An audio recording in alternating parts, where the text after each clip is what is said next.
এপ্রিলে জ্বালানি তেলের দাম বাড়াচ্ছে না সরকার, এমন ঘোষণার পরের দিনেও রাজধানীর পেট্রোল পাম্পগুলোতে দীর্ঘ লাইনে নিয়ে আরও জানাতে বিজয় সরণি এলাকা থেকে যুক্ত হচ্ছেন সহকর্মী অজিত সরকার। অজিত, রাজধানীর ফিলিং স্টেশনগুলোতে এই মুহূর্তে কি অবস্থা দেখছেন আর গ্রাহকরা এই বিষয়ে কি বলছেন, বিস্তারিত জানাবেন। ধন্যবাদ তানিয়া। রাজধানীর যে ফিলিং স্টেশনগুলো আছে সেগুলো কিন্তু অধিকাংশই কিন্তু রাত 9টার পর কিন্তু আসলে বন্ধ থাকছে। তো যে কয়েকটা ফিলিং স্টেশন খোলা আছে সেগুলোতে কিন্তু পর্যাপ্ত কিন্তু তেল নেই। অধিকাংশগুলোতে ডিজেল আছে, অকটেল পেট্রোল নেই। আর এই মুহূর্তে আমরা যেই পেট্রোল পাম্পটিতে আছি সেটা বিজয় সরণি ট্রাস্ট ফিলিং স্টেশন। এখানে কিন্তু মহাখালী রেলগেট থেকে শুরু করে বিজয় সরণি যে ফিলিং স্টেশনটি আছে সেই স্টেশনটি পর্যন্ত কিন্তু দীর্ঘ লাইন রয়েছে। মোটরসাইকেল, গাড়ি, বিভিন্ন গাড়ির যে দীর্ঘ লাইন রয়েছে। তারা আজকে রাজধানীতে যে বৃষ্টি হয়েছে, বৃষ্টির সময়টা তো কিন্তু তারা কিন্তু ভিজে কিন্তু তারা দাঁড়িয়েছিল রাস্তার মাঝে। সে নানা ভোগান্তি সহ্য করেও কিন্তু তারা কিন্তু তেলের জন্য দীর্ঘ সারি কিন্তু রয়েছে। তারা যেমনটি বলছিলেন, মোটরসাইকেল চালকদের বেশ কয়েকজনের সঙ্গে আমাদের কথা হয়েছে। তারা যেমনটি বলছিলেন তারা সেই 8টা থেকে এখানে অপেক্ষা করছেন তেলের জন্য। আর গাড়ির চালকদের সঙ্গে আমরা কথা হয়েছে, তারা অনেকেই বিকেল 3টা থেকে তারা কিন্তু এই মহাখালী জাহাঙ্গীর গেট থেকে শুরু করে তারা কিন্তু অপেক্ষা করছেন তেলের জন্য। তো এখানে ট্রাস্ট ফিলিং স্টেশনটিতে 24 ঘন্টায় কিন্তু এই ফিলিং স্টেশনটি খোলা আছে। এখানে কিন্তু তেল যা তাদের চাহিদা মতোই কিন্তু তেল দিচ্ছে।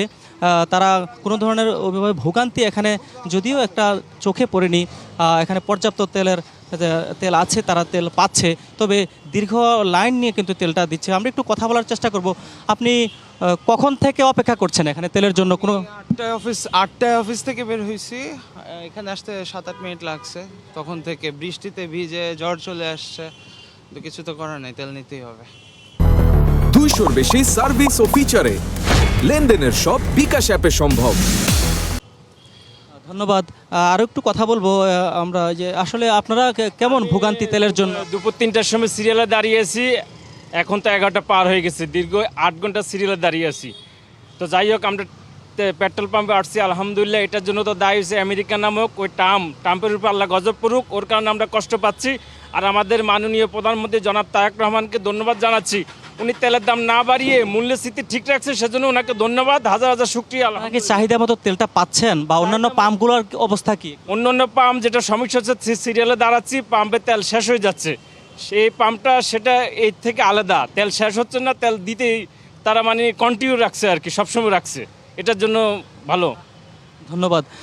তানিয়া, যেমনটি শুনছিলেন, আসলে চালকরা বলছে আসলে যে অন্যান্য যে পাম্পগুলো আছে রাজধানীর, সে পাম্পগুলো কিন্তু আসলে রাত 9টার পর কিন্তু আসলে অধিকাংশ পাম্পেই বন্ধ থাকছে। যে কয়েকটা খোলা আছে সেগুলোতে কিন্তু অকটেন পেট্রোল কিন্তু নেই বলছে পাম্প মালিকরা। অধিকাংশগুলোতে ডিজেল আছে, অনেকেই ডিজেল নিচ্ছে লাইনে দাঁড়িয়ে। তো এখানে কিন্তু আসলে দীর্ঘ সারি, তারা কিন্তু তেল পাচ্ছে তাদের চাহিদা মতো যে অনুযায়ী তারা তেল পাচ্ছে। রাজধানীর যে ফিলিং স্টেশন, ট্রাস্ট ফিলিং স্টেশনটি রয়েছে, এখানে কিন্তু পর্যাপ্ত 24 ঘন্টায় কিন্তু। অজিত, আপনাকে ধন্যবাদ যুক্ত থাকার জন্য।